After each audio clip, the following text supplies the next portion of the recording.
So just want to know about it. It's good to see everybody. Get a little closer. All right.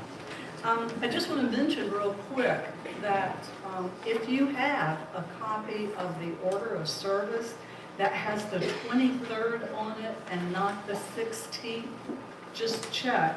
And if you have the 23rd, raise your hand, and Andy is going to bring you the one for today. Yeah, so raise your hand. Oh, and there's another one. Oh, and there's some. And the prize is.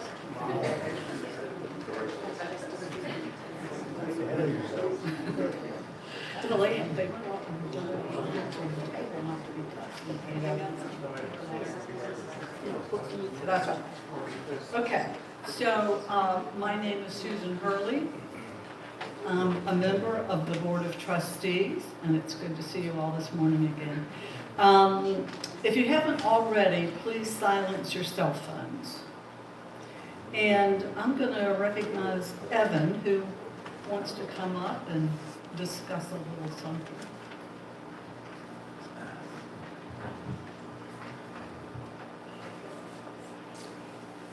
Got my little notes here. Good morning, everyone. Good morning. My name is Evan, and I'm here this morning representing the Stewardship Committee. I'm excited to announce the start of our annual Canvas Drive, beginning today, February 16th. We kind of had a sneaky beginning on Thursday for some of you who noticed.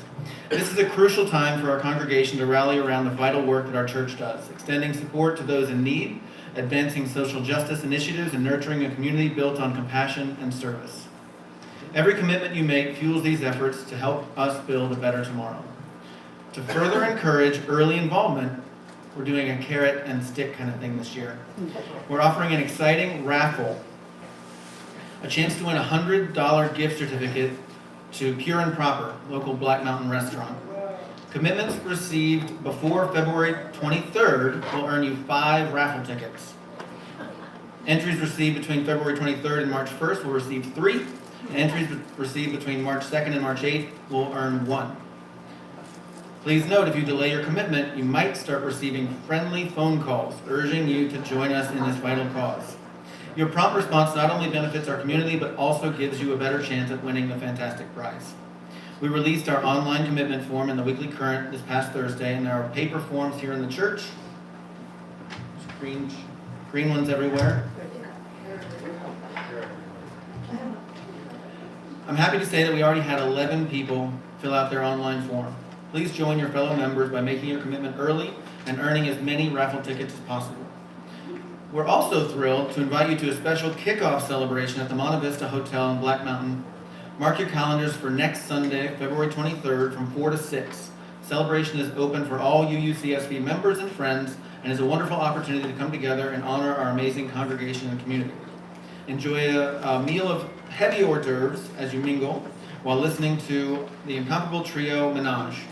Cash bar will be available for those who wish to enjoy a drink while socializing. Let's seize the opportunity to strengthen our bonds and renew our commitment to the work that makes our church so special. We thank you for your continued support and for being an essential part of the journey. Together we can make a profound difference in our community and create lasting positive change. Thanks.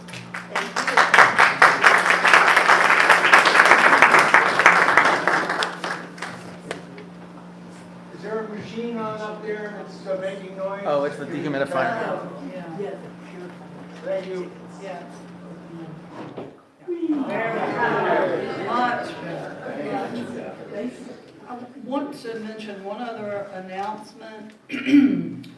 We're showing a film called The Life of Bayard Rustin.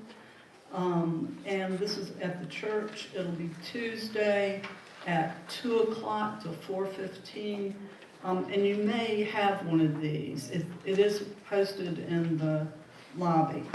And I think do you want to say anything else? Just show up. I think how many here know who Bayard Rustin is? Yeah. So we want to give him his flowers, and there'll be some food, finger food, and it's from 2 to 4:30, and hope to see you there. It'll be in here. that's all the announcements that we have. Oh, yeah, the round robin. Sorry, Marty. So if you haven't already signed up for our round robin dinners, you have until March the 2nd. And Jeff Hutchins is in charge of that. He sent out a church-wide announcement in email form. And all you have to do is say, I want to go to one of the dinners, or I'll host a dinner. But these are wonderful opportunities to get to know in a more personal way new folks in the church, people who've been here a while, but you've never had a chance to sit down and talk with them. They're fun. So I encourage you to sign up for that. And if anybody needs any more information, Marty has the information how to sign up and that kind of thing. If you are a single person and feel like it's too much for you to do, there are other single persons here who will team up with you and do it together. Yeah, and Jeff tries to do that when he sets all this up. There's a name for that, isn't it? What? See me after church.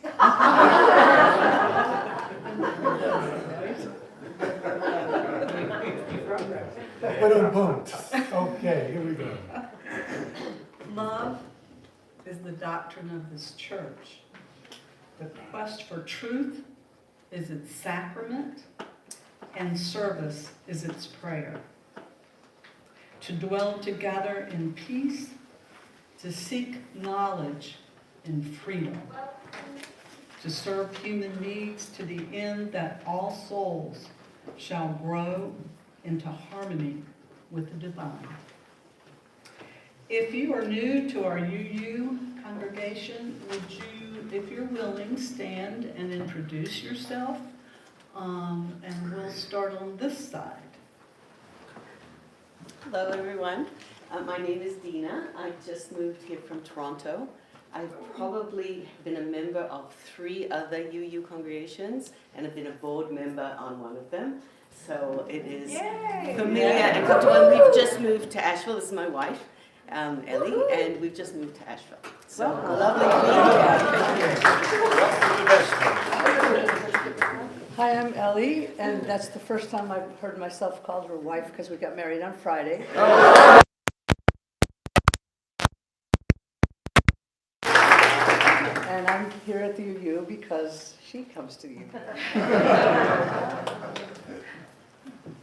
Anybody else on this side? This side. Hi, I'm Liz. I've lived in Black Mountain for about 1.5 years, but this is my first time here. And my 6-year-old son is across the hall.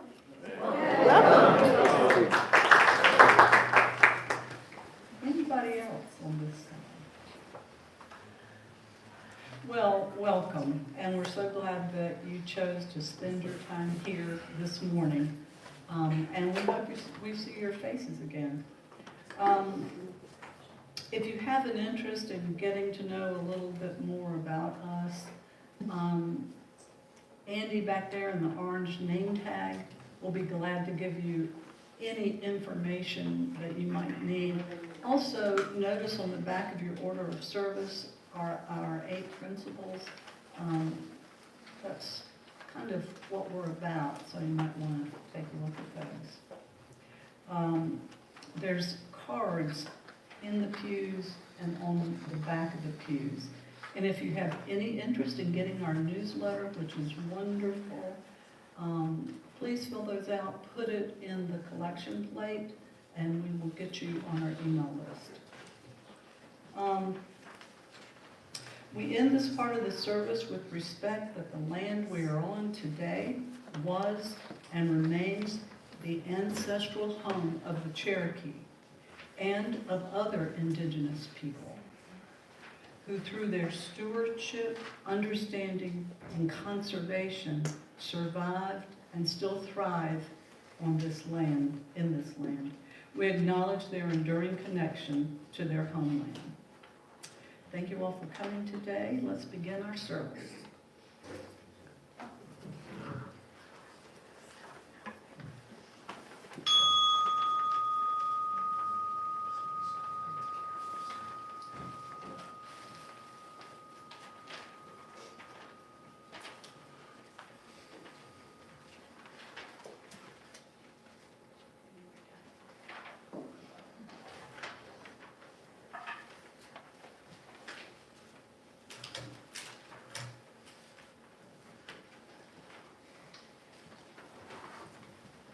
Good morning. I'm always surprised that people do show up on Canvas Sunday. I think sometimes one day it'll just be 6 people and a cat. And I will have to do the talk anyway, but it's all good. And listen, I want to reiterate what Evan said. Please try and come next Sunday to our celebration. We're going to celebrate ourselves. It's going to be at the Monte Vista Hotel. It should be a good time. And it's Menage, it's the trio called Menage, okay. Let's keep our thoughts on a higher plane. And we want to see you there from 4 to 6. You can get home, it'll still be light outside. And so, our opening words this morning are from an old colleague of mine, the Reverend Bruce Southworth. Symbol of light and of knowledge and warmth and freedom, we light this chalice as we do every Sunday and remember the new life that beckons to us each and every day. May we summon new hope and new courage for this day, knowing that despite what we see and read and hear, untold possibilities await our hearts and minds and spirits. So, with that being said, we invite you to join in our opening hymn this morning, number 26, Holy, Holy, Holy. Hymn number 26. Please rise as you are willing and able.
Please be seated.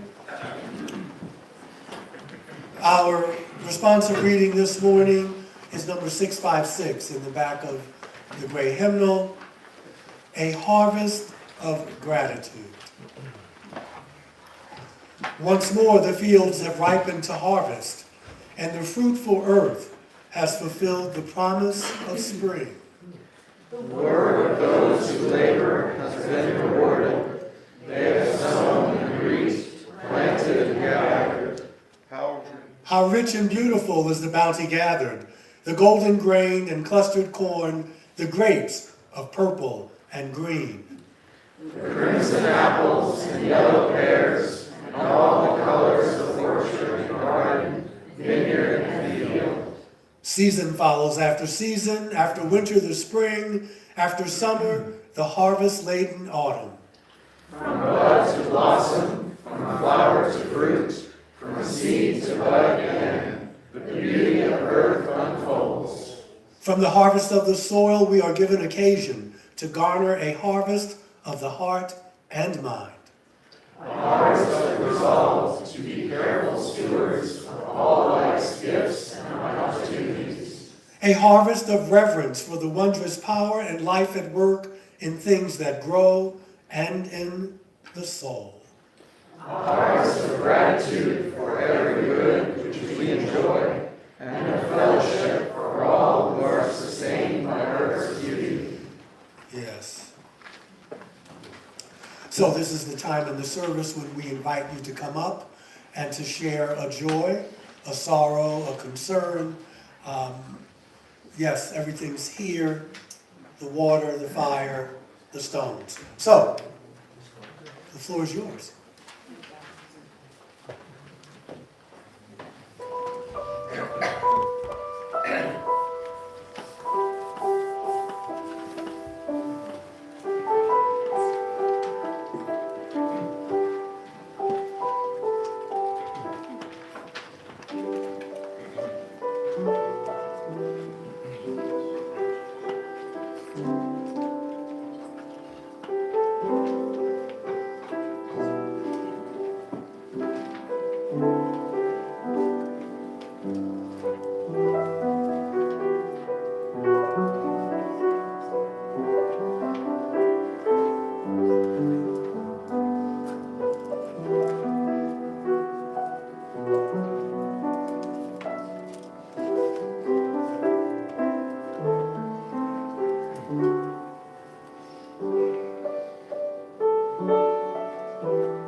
Does anyone need me to bring them the stones? Okay. This is for those of you who, for whatever reason, decided not to come up. Just know that we keep you in our hearts and minds and in our thoughts and prayers.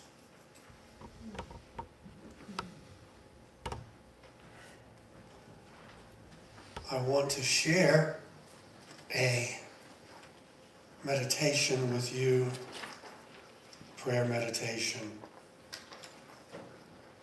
And we will have a time of quiet, the usual, afterwards. This is a prayer for a Canvas Sunday. I'm wondering if there's an escape back here. In the spirit of the prophet Amos, the Unitarian minister A. Paul Davies prayed, to help us to remember, O God, that from those to whom much has been given, much is expected. So let us join our hearts and minds in the spirit of prayerful and meditation reflection, and then we will have our time of quiet afterwards. To whom much is given, even more is asked. We have been given the bounty of this beautiful day, and we have been given the gift of the worship tradition that draws us together in this house of hope and memory, of learning, of healing, of growing, and of serving. And for that we lift up grateful hearts. We have been given the inspiration of our brothers and sisters in faith who walk with us the path of a free religious life, who companion us in our joys and our sorrows, and who are ours by some design of fate or necessity.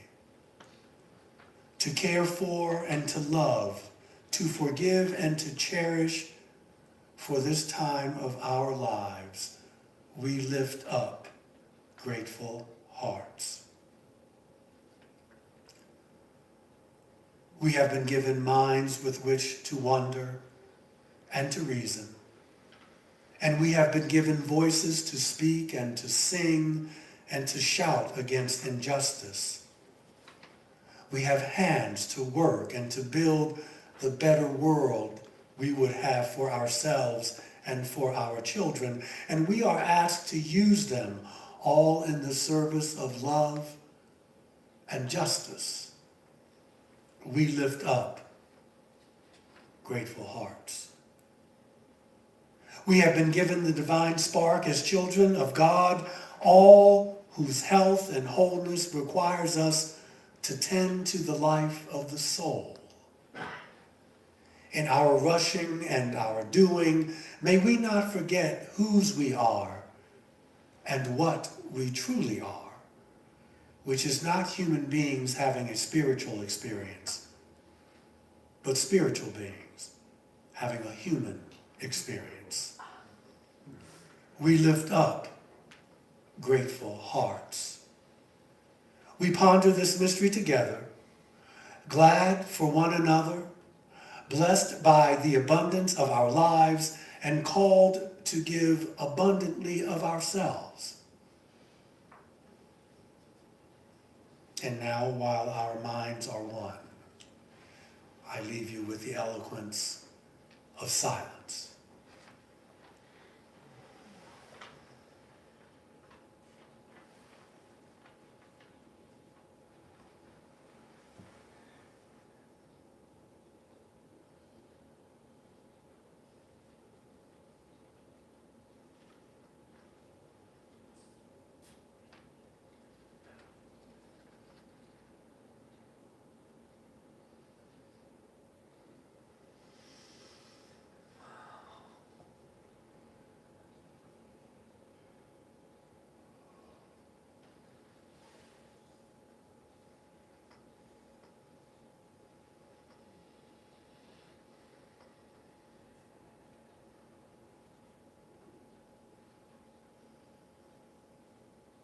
May these words be the seeds from which all our actions grow.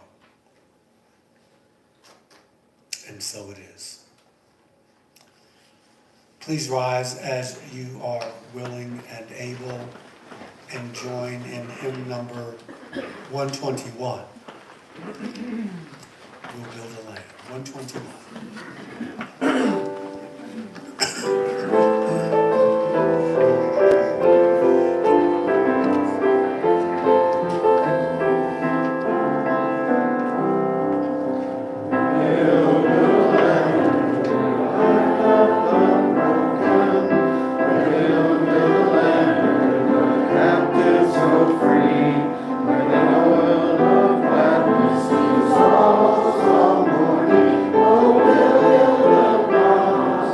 Stand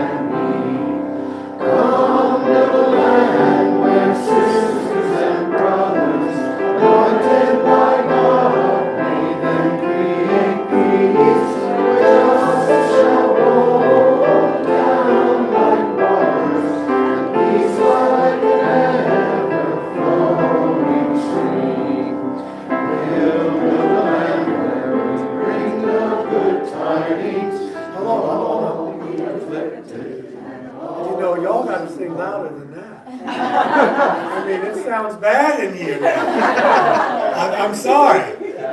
We started off slow and then it just, so let's sing like we mean it. You know, we're not doing a memorial service today. Okay? Thank you. We're going to start on the second verse. And let's sing it out. We're going to build a land. Okay? 1, 2, 3. Bring the good tidings to all the afflicted and all those who mourn, and give them garlands instead of ashes. Oh, we'll build a land where peace is born. Come, build a land where sisters and brothers, anointed by God, may them create peace, where justice shall roll down like waters, and peace like an ever-flowing stream. Build a land of ancient cities, raising up devastations from old, restoring ruins of generations. Oh, we'll build a land of people so bold. Come, build a land where sisters and brothers, anointed by God, may them create peace, where justice shall roll down like waters, and peace like an ever-flowing stream. Come, build a land where mantles of praises resound from spirits once faint and once free, where light of righteousness stands our people. Oh, come, build a land, my people we seek. Come, build a land where sisters and brothers, anointed by God, may them create peace, where justice shall roll down like waters, and peace like an ever-flowing stream. Thank you. That was nice. I know it's Sunday, it's cold, but we got to do it. We got to do it. And so it's that time. I give you the words of my favorite philosopher, William James, that the greatest use of life is to spend it on something that will outlast it. And in that spirit, we collect this morning's offering. Thank you.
want to thank you for your generosity.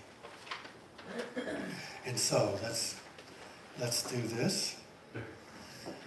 Every year I have to come up with this way. A clever way, not so clever, you've heard it all. Today is Canvas Sunday. And when we think of Canvas Sunday, some people think, and they stay home. You decided to come. You'll pay for this. When we think of Canvassing Sunday, we normally think of a Sunday where the minister gives a fundraising talk, a sermon to raise money for the church. And the minister, if he or she is good at it, is supposed to be like a dentist, gently putting in the right amount of Novocaine to numb the pain, and then doing the tough stuff about raising money, but in a painless way, so you don't feel too much. That's what the cash bar is for on Sunday. Or we kind of phrase it in a different way. It's time, talent, and treasure, and Sunday, and we talk about the time, the talents, and the treasures that we're going to pledge to the church. And then there's what do we do? The stewardship theme. Like what do you call it when you're on the plane and they make sure you're comfortable during the flight and we tend to your needs and so forth. And yet stewardship, I mean, it is a serious thing, or canvassing as we call it. It's not so much, believe it or not, it's not so much about the narrow slice of life we call offerings to the church, or the narrow slice of life that we call time, talents, and treasures that you give to the congregation. Stewardship is taking care of the precious property and people that we have been entrusted with really by life itself. It's a paradigm shift. In short, it's the intentionality behind your giving that makes the difference. I used to go to a metaphysical church in New York, and the minister, I mean, it was a wealthy church, but I thought he was taking a chance. He would say, if you can't give with good intentions, then don't. Don't put the money in the plate. And I was like, oh my God, we're going to be closed next week. But they did, and he was right about it. I was afraid, coming from that scarcity consciousness that I was raised with. But it is about your intentionality. And so I'm going to step out on a limb. And if you don't feel good about it, then don't do it. Because the negative energy that you put in is going to mess us up for next year. It's just not going to work. We must all count our blessings. It's a theology of money that we're speaking about during Canvas time. And money is a tricky topic, especially now and these days, and when folks are struggling just to meet the basic necessities. I don't know if this is true. I was talking to a buddy of mine up in the Bronx yesterday, and he was telling me that eggs were almost $25. And I said, brother, I can't believe that. But, maybe because I didn't want to. But these are the times we live in now, at least for a little while. And it's also difficult if you and your family were raised with the attitude of scarcity, that there's never going to be enough. There's not enough money to go around. There's not enough love, there's not enough dysfunction to go around. If you were raised with that, which I was, it's hard to get, to get into it. And when I was in seminary and began studying to become a minister, and when I learned and understood more about church dynamics, my attitude began to change. And actually it changed a little bit before then, but I needed to learn that part of a minister's message can play to make your pledge drive a success. And there are people who still don't get it that this is a business as well. We have to keep the lights on. There are people who really still don't get that. And the people that I know who don't get that, they really have a lot of money. You know, but it's a different kind of poverty. You know, who was it that said that some people are so poor all they have is money? Yeah, I forgot who said it. It'll come to me. But yeah, they don't get it.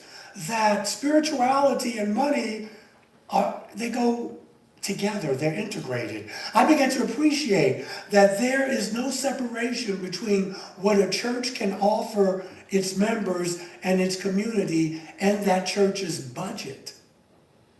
And so you see, the budget determines to a large extent the strength of our congregation. The strength of a congregation determines how much it can give its members, what it can do in the community, how it keeps its staff. And so how much difference we can make in the world is the function of our energy and time and creativity and money. The church I went to, the guy would say, you know, money is God in action. He would say, if anything good, you know, if all good comes from God, then why can't money, when it's used right, be God in action? And so it's all of those. It's interconnected. Ministers and religious educators must be vitally concerned with how much is being raised in a pledge drive, because the work of the spiritual health of the congregation is directly affected. Money is involved in offering inspiring sermons and other speakers. Money is involved in the quality of our committee work and our pastoral care work. Money is involved in the kind of music that is offered on Sundays and in the education of our children. Money is involved in the effectiveness of our communication, our public relations. It's involved in the care and the beauty, the visibility, and the accessibility of our buildings and ground staff.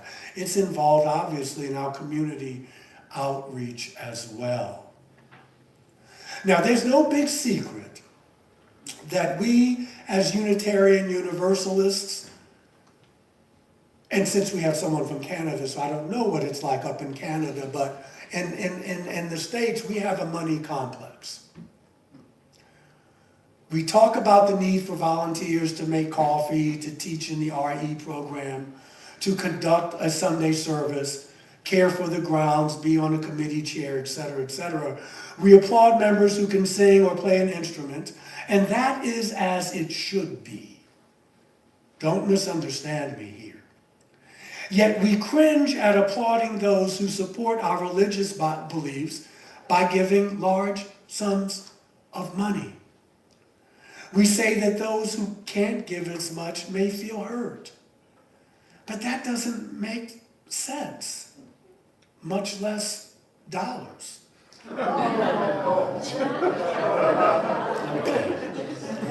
Meow! Don't worry, it's almost over. But many of us, that was bad, though, wasn't it? Many of us can't sing or play a musical instrument well enough to participate in the service. But this doesn't prevent us from celebrating those who can, right? I mean, it doesn't prevent us from putting their names in the order of service. We can also appreciate those who generously, give to those who support us financially. We can appreciate those who give, whatever that gift or talent may be. And there are studies that show, bless you, that you use, in the United States, we have the greatest per capita income of any denomination. But we have the lowest per capita in giving. Research it. I'm telling you, it hasn't changed. Yes, we lament the political influence of our more conservative brethren and our more conservative sisters and brothers that raise more money, but they raise money to have their influence. No shame about it. And sometimes, I know Michelle said when they go low, we need to go high. I'm sorry. I may need to rethink that, especially since she's not there anymore. Maybe we need a new philosophy. And I'm not saying you gotta go low, but come on. If we want our way of life and our good news touted, then maybe we need to get out there and do that. And that takes what? Money. I suggest that one reason we have a low rate of giving is that we find it hard to talk about money and to celebrate it as a morally applaudable channel through which to give and to live out our religious convictions. Our neighbors know how to do that. It's okay to talk about asking a member to not only give more time to the church, but ask them to give more money if it's possible.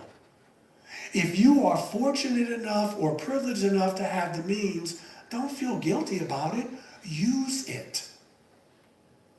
Money is recognized as the bottom line in our culture. Our alma maters, our symphonies, all of our cultural and nonprofit agencies, they print a list of patrons and sponsors and friends and lists that specify the giving range in which people have chosen to be. And we are told to give until it hurts. Some people say give until it feels good. You can do it either way, but we need you to give. And folks shy away from directly urging someone to give more to the UU Church. And so I have come to appreciate that encouraging you to give money is a proper function for a minister as encouraging you to grow spiritually. Spirituality and money go hand in hand. They always have. Khalil Gibran tells us, you've often heard it said, I would give, but only to the deserving. The trees in your orchard and in your garden don't say that, nor the flocks of your pasture. They give that they may live, for to withhold is to perish. It's to shrivel up and die. The Prophet Muhammad, our true wealth is the good we do in the world. None of us has faith unless we desire for our neighbors what we desire for ourselves. Philosopher and psychologist William James, who I quote ad nauseum before the offering, the great use of life is to spend it on something that will outlast it. I mean, we could go on and on. All genuine spiritual paths talk about the relationship between spirituality and money. And we UUs testify to our joy when we discovered UUism, a religion where I can say what I think, a place where I can be myself, a church that doesn't try to scare me into being good, a religion that urges me to use my reason. Well, why not display this same enthusiasm in pledging? I mean, we don't ask you to tithe. And I believe that most of us, young and old, rich or poor, black, white, everything in between, we want to make a difference in the world. That we start from that. We're not saying that you came in and sinned and you're a mess. And we don't say that. We evolve. People come into the world to make a difference. If we contribute generously to a cause that will have a lasting effect for good in the world after we are what? Gone, right? We can achieve an immortality. And some of that is the only immortality any UUs would ever believe in, but that's okay. As a religious community, we can make a greater difference in the world than each of us could if we tried to do it alone. Having said that, if you really can't increase your pledge this year because you need the money for food or shelter or whatever, don't feel bad. Someone else will step up. Nature abhors a vacuum. We give what we can. But let's look at a few of our principles for a moment. We are too intelligent to interpret references to a free church and a free pulpit to mean that no one has to pay for it. In our fourth principle, a free and responsible search for truth and meaning, the word responsible clearly indicates that the free part does not imply no obligation. The second principle, justice, equality, and compassion in human relations. The fifth principle, which includes the right of conscience and the use of the democratic process in the world at large. The sixth principle, the goal of world community with peace, liberty, and justice for all. These strike me as demanding a great deal of time, energy, creativity, and money, if we want to commit to following through on them. We have dedicated members and friends who donate their time and money so that we could be here on Sundays. We stand on the shoulders of our UU ancestors who sacrificed their homes, their careers, and in some instances, their families and their very lives. We're not just a bunch of liberals getting together we're not a club. We can be if we want to keep that mentality. We'll never grow, and we'll just be a little club, and we'll say, oh, we don't want to grow, I kind of like it the way it is, and then you'll just die out. We need the commitment. Without them, and I'll be talking about some of them in the weeks to come, we would not be here this morning, as they hold a crown over our heads that each day we are striving to grow tall enough to wear, in the words of Howard Thurman. Without their sacrifice, we would not be here this morning, sitting more or less comfortably among our peers, willing to disagree openly with one another, with the UUA, to disagree with the minister. People died so we could be here to do this. We have a history just like our churches around us. We're part of the Protestant Reformation. We just zigged when everyone else zagged. And it cost us some folks, some good folk. We know we support what we value. You have heard why people attend this church, or any UU church for that matter. You know better than anyone else why you're here.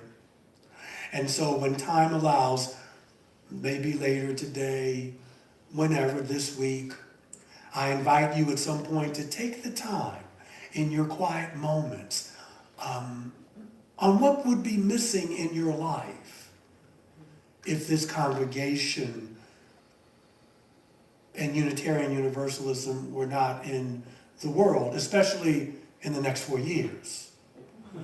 You will wish that we have a place to gather. I mean, we make a living by what we get. We make a life by what we give. So that wasn't so bad, was it? Okay. Amen. Yeah. And we're getting out early. We're getting out early. Yeah, I really do believe that, Dan. I swear, I don't know. I just feel it. That, you know, I'm talking about Universal U. We take things for granted because you know you're going to be here. But the world seems to be getting a little opposite of the way I would like it to be. And so you're going to need like-minded people in order to make the changes we want to make until this cycle of history is over. And you know, it's interesting when you're reading about it, oh, this is Weimar Germany, and I'm not saying we're there yet, but I am just saying, oh, this is what happened in the Middle Ages. You know, it's different when you're reading it because you can go, boy, that was terrible. Are you hungry? But now, we're in it.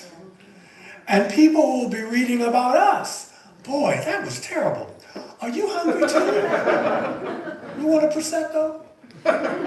So, that's the difference, and that's the difference that makes the difference. And so we're going to be more important going forward.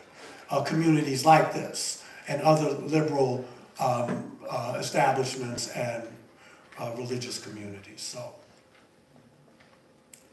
we'll make it. We'll navigate. Our ancestors did through worse than this. So we'll navigate it. but there'll be some bumps. So I'm going to give you my pledge next week too. I'll write out a check. So anyway, thank you. Our closing hymn this morning is number 144. Please rise as you are willing and able. Now is the time approaching. Number 144.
So, can we give a hand to Maestro here?